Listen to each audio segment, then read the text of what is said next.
O Brasil registrou 29.558 mortes pela doença do coronavírus de 2019 em janeiro, 35,5% a mais do que em dezembro.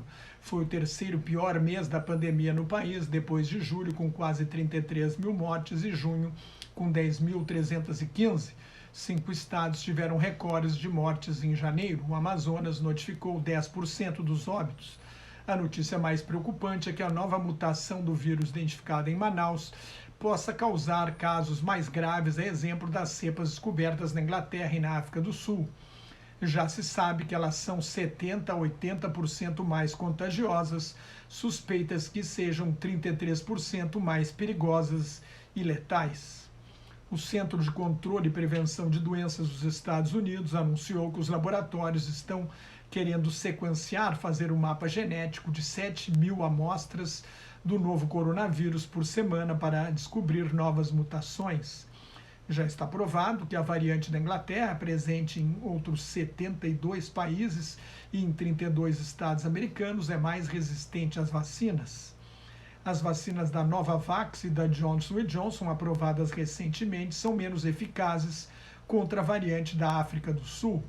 A boa notícia é que as vacinas aprovadas até agora conseguiram reduzir o número e a gravidade dos casos, com menos hospitalizações e nenhuma morte. Nesta segunda-feira, houve mais 609 mortes e 27.225 casos novos de Covid-19 no Brasil. O país soma agora 9.230.000 casos confirmados e 225.143 óbitos. A média diária de mortes dos últimos 7 dias ficou em 1.061, com alta de 10% em 2 semanas. É o 12º dia consecutivo com médias acima de 1.000. 10 estados e o Distrito Federal apresentam tendência de alta nas mortes. No mundo inteiro já são quase 103 milhões e meio de casos confirmados e 2.238.000 mortes. Mais de 75 milhões de pacientes foram curados, pouco menos de 25 milhões apresentam sintomas leves e 107.629 estão em estado grave. Os Estados Unidos tiveram até agora 26.308.000 casos confirmados e mais de 443.000 mortes.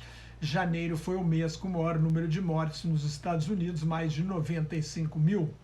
O contágio caiu 40% nas últimas 3 semanas, mas a média diária de mortes da semana passada ficou acima de 3.000.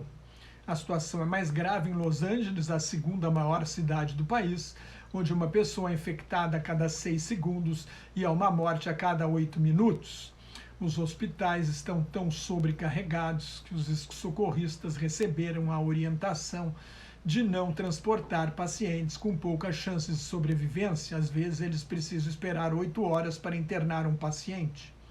A Holanda multou mais de 10.000 pessoas na semana passada por violar o toque de recolher noturno em vigor das 9 da noite às 4:30 da madrugada. A França proibiu a entrada e a saída de pessoas com origem ou destino fora da União Europeia.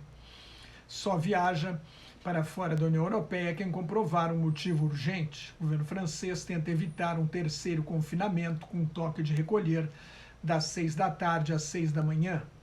Na Espanha, a região de Madrid vai permitir encontros de até 6 pessoas nesta semana. No momento, só são autorizadas reuniões de até 4 pessoas.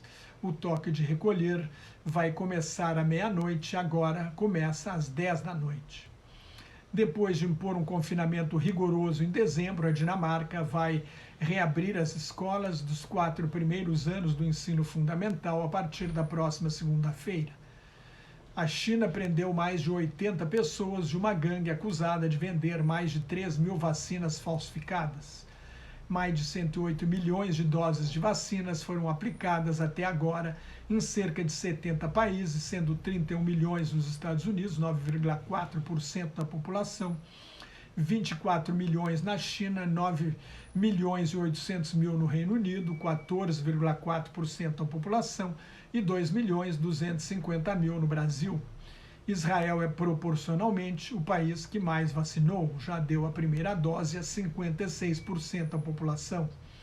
Em seguida, vem os Emirados Árabes Unidos com 35%. Os negros são 3,2% da população dos Estados Unidos. Até agora só receberam 5,4% das vacinas.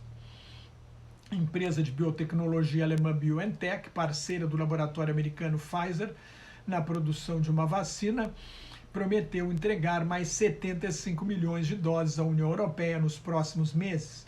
A presidente da Comissão Europeia, Ursula von der Leyen, reiterou que a meta da União Europeia é vacinar 70% da população até o fim de setembro, mas admitiu que serão necessárias mais vacinas para dar conta das variações do coronavírus.